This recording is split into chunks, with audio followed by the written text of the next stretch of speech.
이동현 부천시의회 의장이 절도 혐의로 입건되면서 민주당을 탈당했습니다. 시의원들은 의장직과 의원직 사퇴를 요구하고 있습니다. 인천에서는 민주당 의원들이 의장 선출 과정에 야합이 있었다며 같은 당 의원들과 의장의 제명을 요구하고 있습니다.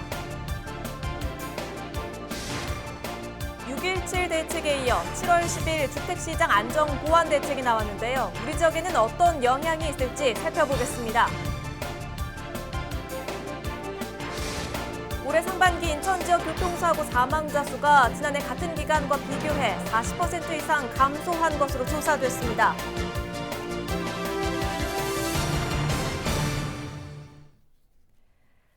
여러분 안녕하십니까? 헬로티비 뉴스입니다. 오늘 첫 소식은 지난 주말 내내 지역을 술렁이게 만들었던 소식입니다. 이동현 부천시의회 의장이 절도 혐의로 입건됐다는 보도가 있었는데요. 최근 부천시의회 제8대 후반기 의장으로 선출됐던 터라 지역사회 충격은 더 큽니다. 취재기자와 자세한 이야기 나눠보겠습니다. 이정아 기자, 부천시의회 이동현 의장이 절도 혐의 논란이 불거졌습니다. 어떻게 된 일입니까? 네, 바로 부천시의회 이동현 의장이 부천의 한 은행의 현금 인출기에 있던 누군가가 인출을 했다가 잊고 이제 가져가지 않은 돈을 훔친 혐의로 경찰에 불구속 입건되는 일이 있었습니다. 지난 3월 말의 일인데요. 뒤늦게 세간에 알려진 겁니다. 네. 은행이 관리하는 현금 인출기에 놓인 현금을 훔치는 것은 이 은행이 관리하는 곳에서 돈을 가져간 것이기 때문에 이게 주인이 누군지 모르는 돈이라도 은행의 돈을 훔친 것으로 간주돼서 절도 혐의가 적용이 됩니다. 네. 이때는 타인의 재물을 절취한 것에 대해 6년 이하의 징역이나 1,000만 원 이하의 벌금을 물게 돼 있는데요. 그런데 또 하나는 이런 불미스러운 일이 발생한 후에도 이 의장은 의정 활동을 해왔고요. 또 최근에는 부천시의회 후반기 의장으로도 선출이 되지 않았습니까? 그렇죠. 그렇기 때문에 현재는 파장이 더욱 커진 상황입니다. 이동현 의장의 그 본인 입장이 확인된 바 있습니까? 네, 이동현 의장이 취재진과 전화 통화를 통해 입장을 밝혔는데요. 이 내용은 이 전화 통화에서 당시 술이 많이 취해 있어서 이 현금이 누구의 돈인지 알지 못했다. 이미 돈의 절반을 썼다는 말이 있는데 그런 사실이 없다고 이 부분에 대해서는 선을 그었습니다. 확인이 좀 필요할 것 같고요. 어쨌든 만취 중에 일어난 일이지만 본인의 불찰이고 시민들에게는 죄송한 마음을 전한다고 밝혔습니다. 네. 이동현 의장은 또 문제가 불거지자마자 당에 누를 끼칠 수 없다는 이유로 지난 11일 더불어민주당에 탈당계를 제출하기도 했습니다. 이 현직 시의회 의장입니다. 의장이 절도로 기소되는 일이 우리 지역에서 지금 일어났는데요. 자, 그렇다면 지금 이동현 의장의 전 소속 정당이라고 표현을 해야겠네요. 더불어민주당과 그리고 미래통합당 양당은 어떤 입장인가요? 네, 지금 부천시의회 더불어민주당은 13일 오전 보도자료로 공식 입장을 표명을 했습니다. 불미스러운 일로 실망을 끼쳐서 부천 시민에게 사죄해 드린다면서 상식적으로 이해할 수 없는 사건에 연루된 데 대해 깊은 책임감을 느낀다고 밝혔습니다. 또 이동현 부천시의회 의장의 즉각적인 의장직 사퇴와 또 의원직 사퇴를 촉구한다면서 부천시의회 윤리특별위원회를 구성해서 징계 절차를 진행하겠다고 후속 대책에 대해서도 언급을 했고요. 미래통합당 역시 이 사안에 대해서 논의하고 똑같이 이제 좀 보도자료를 냈는데 이 탈당계를 제출하는 책임 없는 모습이 아니라 사태의 엄중함을 좀 직시하고 의장직과 의원직을 사퇴해야 한다는 의견을 밝히기도 했습니다. 이처럼 현직 의장의 이번 절도 혐의건에 대해서 함께 일해온 동료 의원들까지 나서서 네. 사퇴를 지금 거세게 요구하고 있는 상황입니다. 사실은 이런 일은 일반 시민이었다고 해도 예. 참 실망스러운 일인데 지금 공직에 있는 공인이 일으킨 일입니다. 시민들의 실망감이 굉장히 클 것 같은데 지역사회 반응은 어떻습니까? 네, 보도가 된 이후에 시민들은 상당히 참담해하고 있습니다. 주말 내내 여러 매체에서 계속해서 지금 보도가 이어지고 있는데요. 이렇게 불미스러운 일에 이 부천의 이름이 거론됐다는 게 너무 창피하다, 또 속상하다 이런 의견들이 많았고요. 네. 그러면서 전적으로 이 문제에 대해서는 이 의장이 책임을 져야 하는 일이라고 지탄하기도 했습니다. 부천 시민사회의 목소리 직접 한번 들어보시죠. 시민들이 부끄러운 일이고요. 그런데 그 사건이 있고 나서 당사자가 진정성 있는 사과와 적극적 조치가 있어야 되는데 억울한 면이 있다거나 민주당의 탈당계만 제출했다거나 이거 굉장히 시민의 눈높이에 미치지 못하는 사항이죠.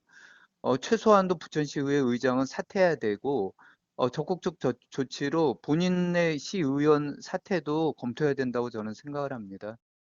지역 시민사회 목소리도 이렇게 들어봤고요. 더 이상 지방의회 의원들의 이런 자질 부족 또 도덕성 문제는 정말 되풀이되지 않길 좀 바라봅니다. 이정아 기자였습니다. 후반기 의장 선출을 두고 인천 지역 기초의회 곳곳에서 논란이 일고 있습니다. 더불어민주당 일부 의원들이 당내 경선 결과를 따르지 않고 야당과 연대 의장을 선출했다는 주장이 제기된 건데요. 이 문제를 제기한 의원들은 당 지침을 따르지 않은 의원들에 대한 징계를 촉구했습니다. 김진재 기자입니다. 당헌 당규 무시하는 못된 의원 제명하라! 제명하라! 제명하라! 제명하라! 계양구를 비롯한 인천 6개 군구 더불어민주당 의원들이 기자회견을 열고 당 지침을 따르지 않은 의원들에 대한 징계를 촉구했습니다. 이들은 의장단 선출 과정에서 야합 행위를 한 의원들을 제명해야 한다며 그렇지 않을 경우 당원 총사퇴를 하겠다고 주장했습니다. 민주적 선출 방식을 무시한 전례를 전통으로 남겨서는 아니 된다. 하여 저희 각 군구 의원은 이번 사태를 묵과할 수 없으며 저희 요구가 관철되지 않을 시 당원 총사퇴로 사퇴를 천명할 것입니다. 징계 청원서가 접수된 지역은 모두 6곳. 더불어민주당 인천시당은 이날 윤리위원회를 열고 계양구와 연수구를 제외한 4개 지역 의원들에 대한 징계 여부를 심사했습니다. 기자회견에 참석한 계양구 의원들은 계양구에서도 민주당 의원 3명이 야합 행위를 했다며 추후 시당이 징계를 결정할 것으로 기대한다고 밝혔습니다. 미래통합당 의원들과 야합을 통해서 본회의에서 다득표를 통해서 의장이 된 상황입니다. 제명된 사례도 상당수 있기 때문에 이번 사안은 그에 준하는 결과를 저희들이 기대해도 되지 않을까라는 생각을 하고 있습니다. 계양구에는 지난달 25일 더불어민주당 김유순 의원을 의장으로 선출했습니다.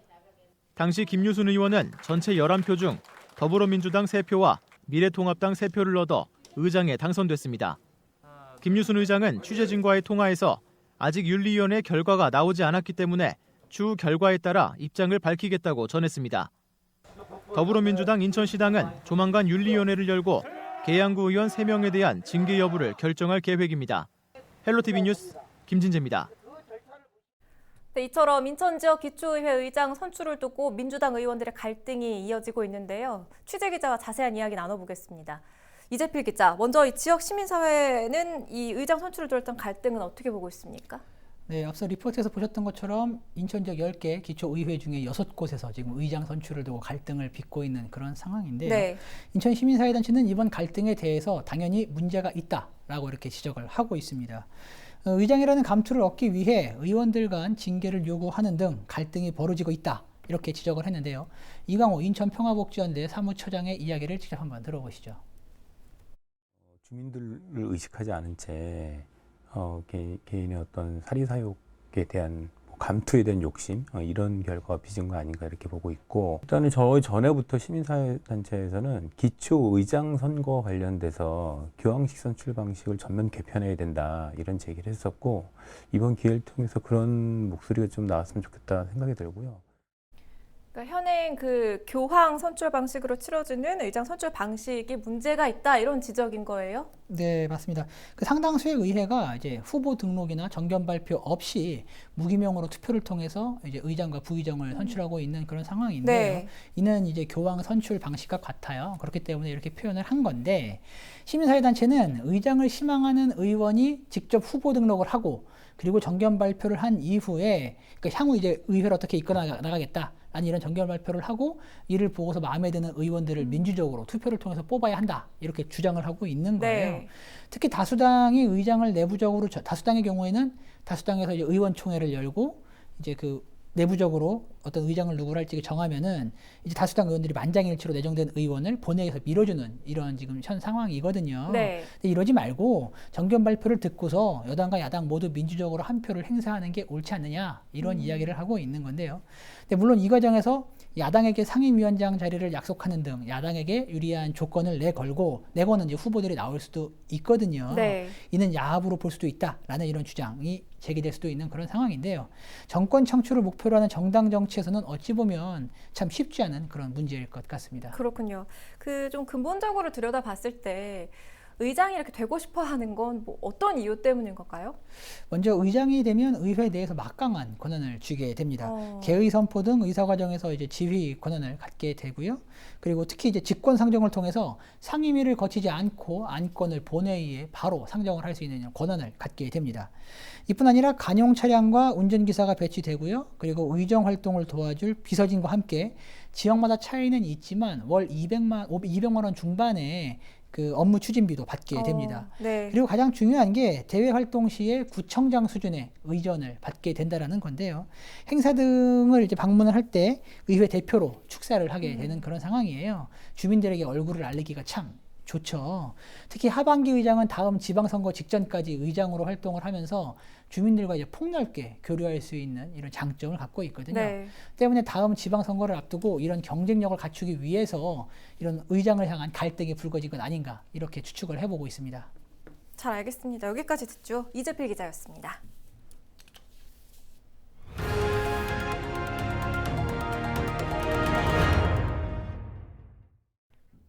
인천 시민의 75%가 자체 쓰레기 메리트 조성에 찬성하는 것으로 조사됐습니다.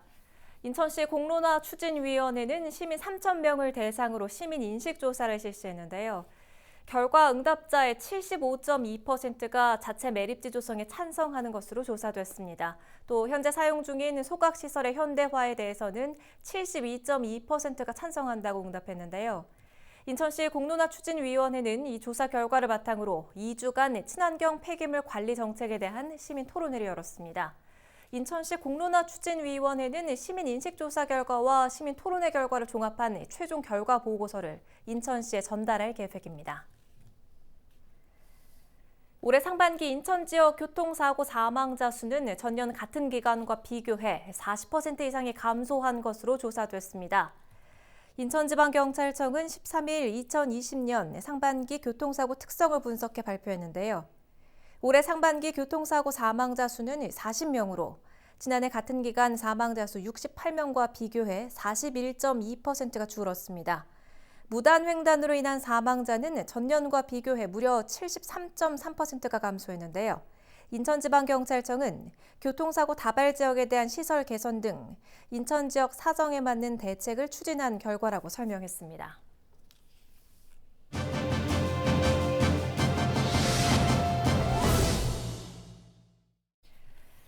지난달 6.17 대책이 나온 지 한 달도 안 된 상황에서 7.10 주택시장 안정보완 대책이 발표됐는데요.